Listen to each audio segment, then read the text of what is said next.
Hello, back to my channel SG family. সবাইকে জানাই good morning, শুভ সকাল। আর তার সাথে সবাইকে জানাই অনেক অনেক শুভেচ্ছা, অনেক অনেক অভিনন্দন।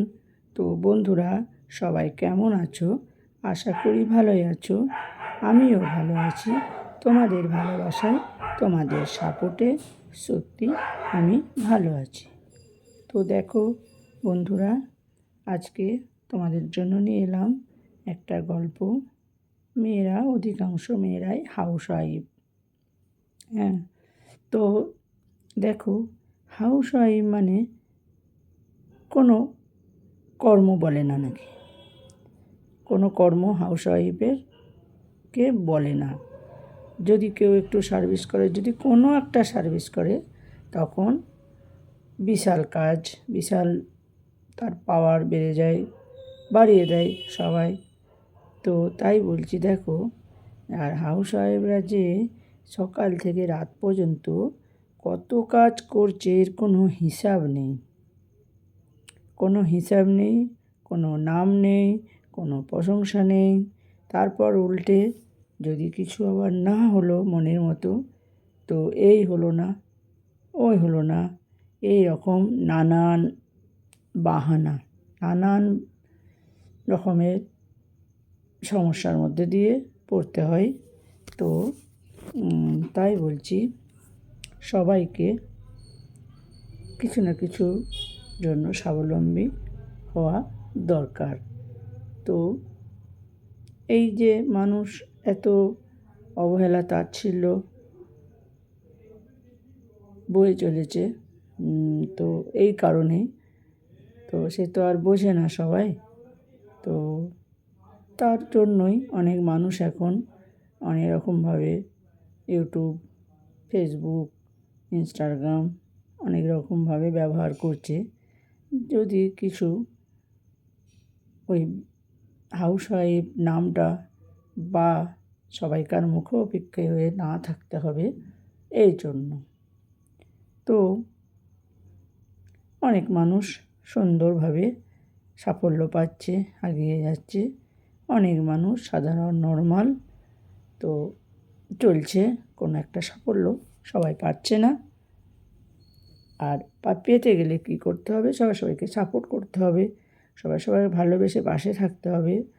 তো সেই কারণে হাউস ওয়াইফ নিয়ে তোমাদেরকে বললাম আজকের গল্পটা। দেখো, হাউস ওয়াইফ নিয়ে গল্প, সে কারণে আমার এই সব কথাগুলো মনে পড়ে গেল যে সত্যি হাউস ওয়াইফ হওয়াটা খুব কঠিন, খুব কঠিন।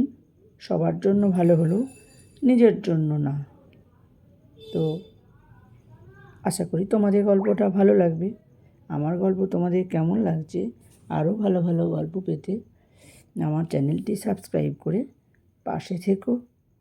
আর সবাই সবাইকে সাপোর্ট করো, রোজই এক কথা বলি, সবাই সবাইকে সাপোর্ট করো, পাশে থেকো।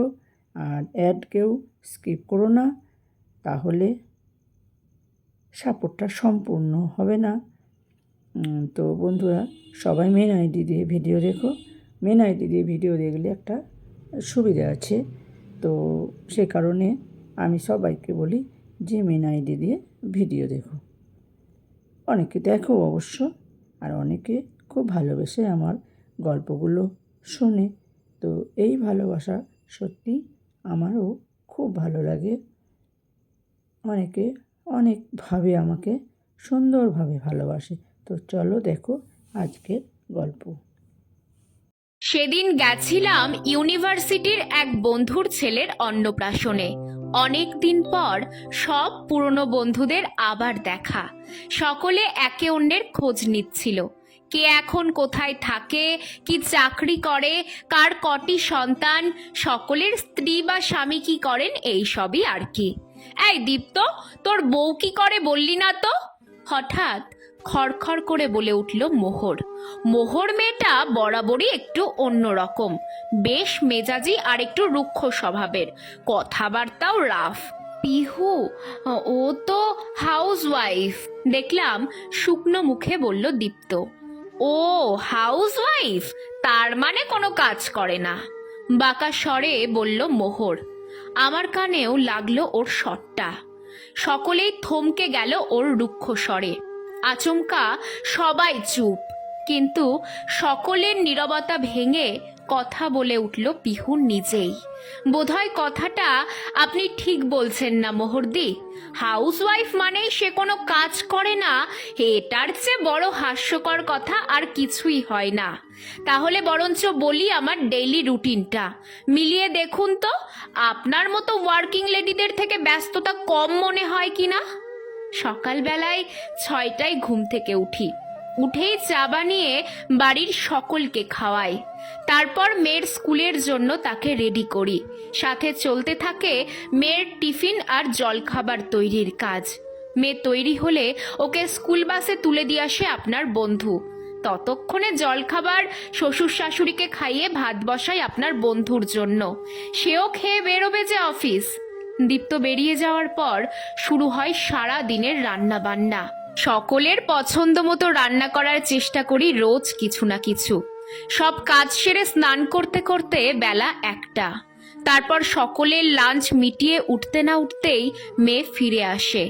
তারপর সারা দুপুর চলে হোমওয়ার্ক পর্ব, আর বিকেল হতেই আবার বিকেলের চা টিফিন তৈরির পালা। সব সেরে হাত খালি হয় সন্ধেবেলায় দীপ্ত ফেরার পর। সন্ধেটা আমার অবসর, আপনাদের মতোই। আপনারা যেমন সারা দিনের অফিস সেরে তারপর অবসর যাপন করেন, আমিও তাই করি সারাদিনের সব কাজ সারার পর। এর পরও কি মনে হচ্ছে আপনার আমি কোনো কাজ করি না? পিহু চোখ রাখলো মোহরের চোখে।